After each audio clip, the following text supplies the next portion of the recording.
شروق الشمس حكاية تخبرنا أنه وإن غربت أيامنا الجميلة لابد لها من الشروق في يوم آخر بجمال آخر.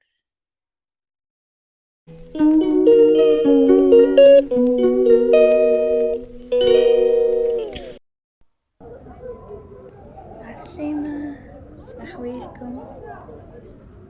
اليوم هزيتكم معايا لبلاصة نحبوها كبار وصغار في تونس، وعنا فيها ذكريات حلوة برشا أكيد، وهذاك الشيء اللي يخليني من غير ما نشعر رغم اني مقررة معاش نهبط فيديوهات بلوتو معاش نصور فيديوهات، اما من غير ما نشعر لقيت روحي هزيت التليفون وصورت.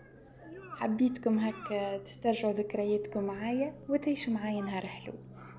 اكيد راكم عرفتوه، ما نتصورش فما شكون ما زارهاش وهو صغير من اي بلاصة في تونس. اكيد راكم جيتوها، بلاصة تلقاو فيها الالوان ولا اللعب ولا الانبايل، تلقاو فيها لحية جدي، الحلوى قطن والحلوى بنواحة واشكالها.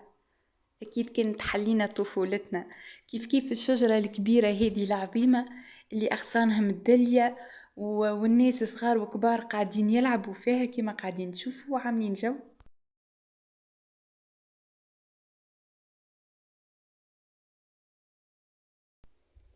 البلاصة هي حديقة الحيوانات بلفيدير تونس العاصمة، هي كما يقولوا رئتين تونس العاصمة. بالمخزون النباتي والحيواني اللي فيها صحيح نقص شوية في الأعوام الأخرى، أما ما تتصوروش قداش الصغار يعملوا فيها جو كمان.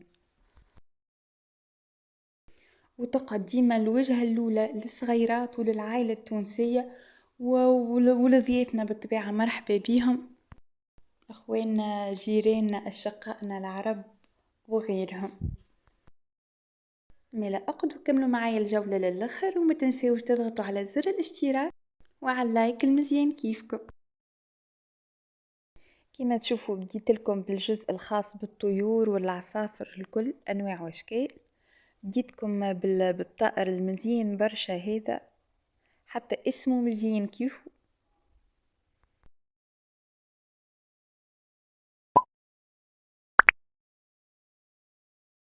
اسمه درة الحب.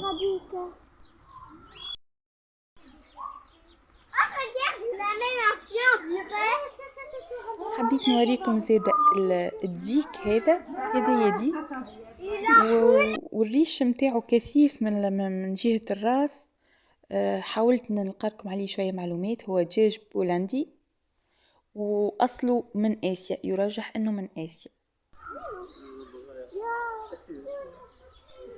هوني ببغاءات من سلالات مختلفة، الألوان وأشكال يهبلوا محلاهم كي تشوفوا.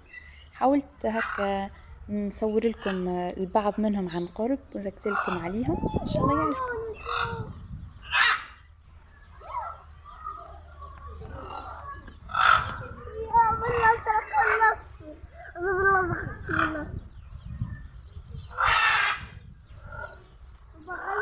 حتى بنتي سجود شافت عليهم على ألوانهم.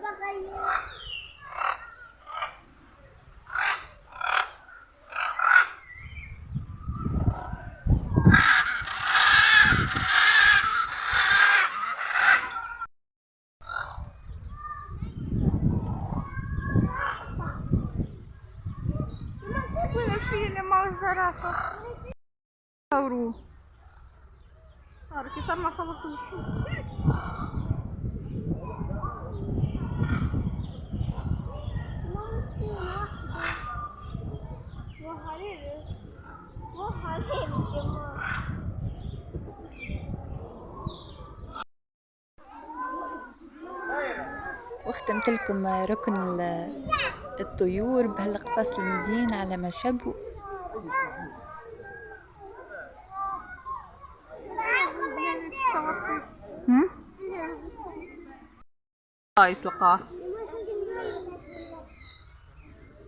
وهذا الطاوس قعدت نرزلكم في تحركاته بالباء والتاء حتى اللين نفش ريشو. تبعوا.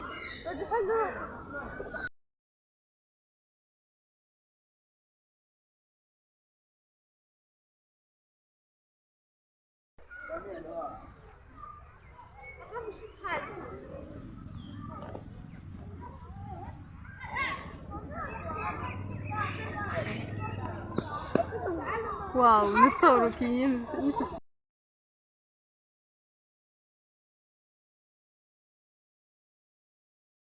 شو لصق عليها؟ شو اللي لصق بتاع يهبل هذيك علينا نحب الكولور هذيك.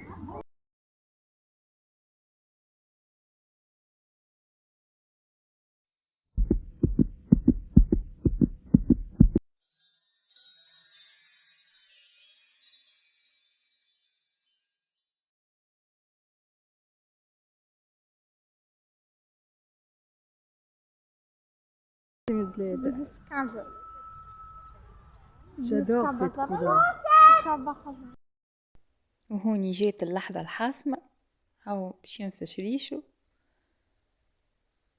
كلنا نتبعوا فيه حاسيل والناس الكل تبع فيه. انا خسارة ما بديتش نصور من الاول خاطر ما كنتش مبرمجة باش نصور، وما ما صورتش برشا الحقيقة، اما ركزت على الحاجات هكا لي بوين فور، الحاجات اللي العباد الكل تسعى باش تشوفهم، كيما الطاوس، الاسد، الدب. وان شاء الله يعجبكم باذن الله.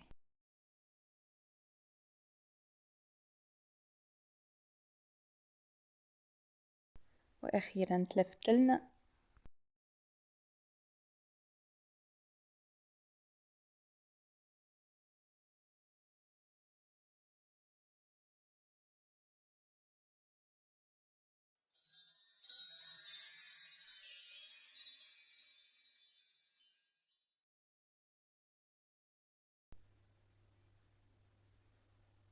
تهنينا على الطاوس وتعديت وريتلكم صورتلكم الدبوبة، هذه الدب الأم.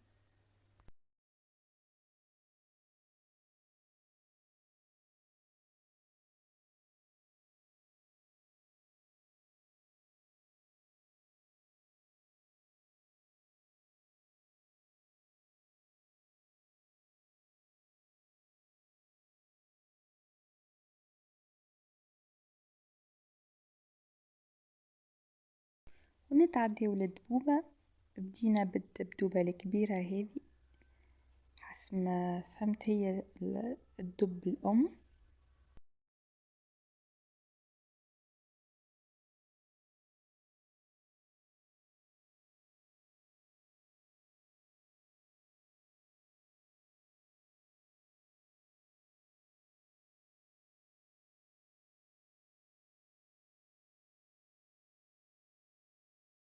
تحسها مسكينة مبيلة وتعبة، نتصور كبيرة في العمر، بما أنه هي الدب الأم كما قلت لكم، وتوا هاو باش نشوفوا صغيراتها ما شاء الله عليهم كيفاش ناشطين. ياكل هذاك راه باش يرجعوه موت.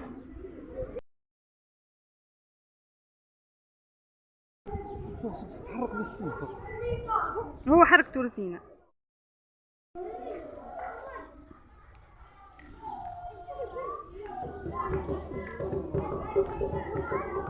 وكما تعرفوا التوانسة ديما محفلينها ما شاء الله.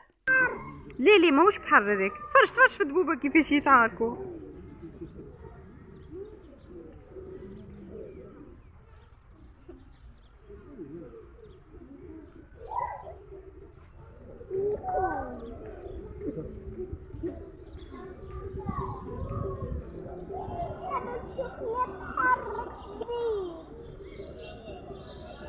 شوفني اتحرك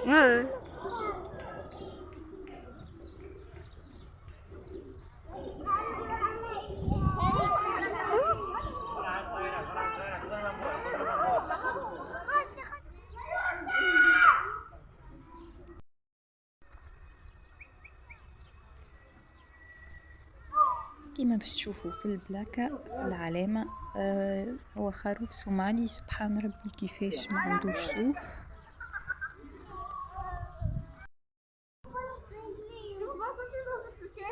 مش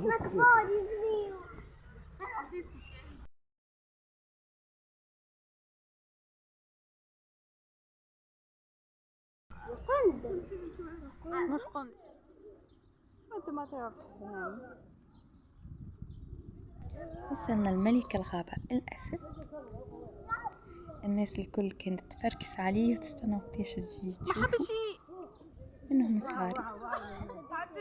الله غالب سوجود حبت على الفيل والزرافة ما لقاتهمش. ان شاء الله المرة الجاية نمشيو لفريقيا ونصورها لكم من اللول. نصب يزقر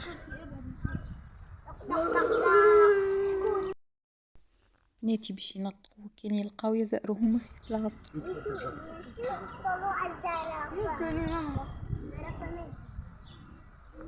ليه مفماش زرافة هوني في فريقيا. اي انطقات حظ في روحوا برا. هي بالينا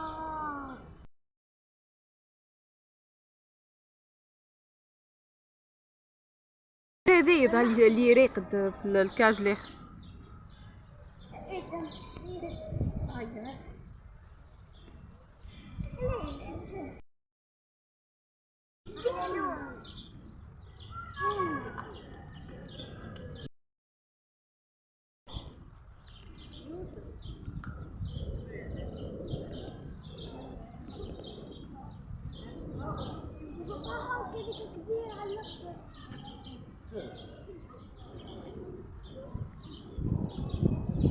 Look at me.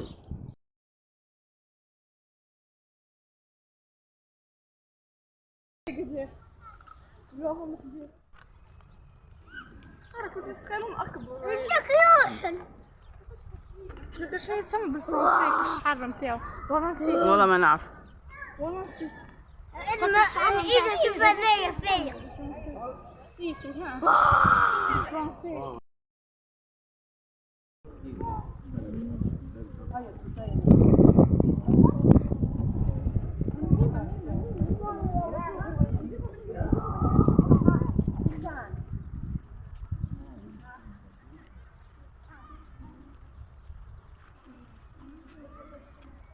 عشان ما نحطهاش في الساك.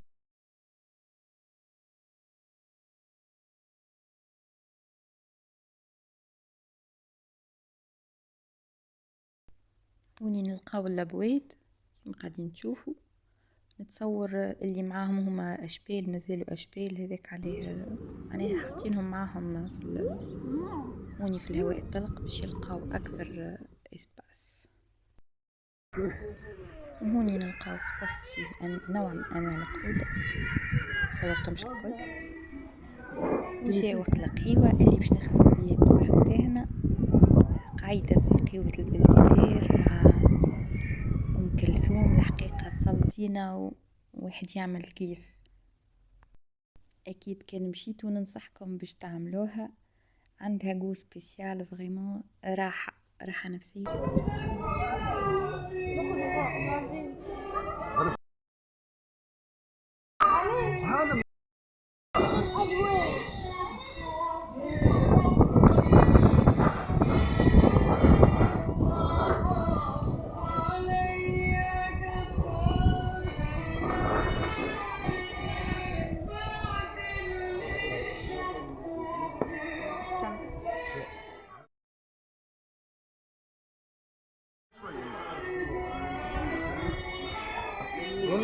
تحب تزيد اورانج ولا كانت الدورة تزيد تطويل أكثر الحقيقة. أما المغرب هوني قريب يذن الدنيا تظلم شوية وقرب وقت التسكير متاع حديقة الحيوانات.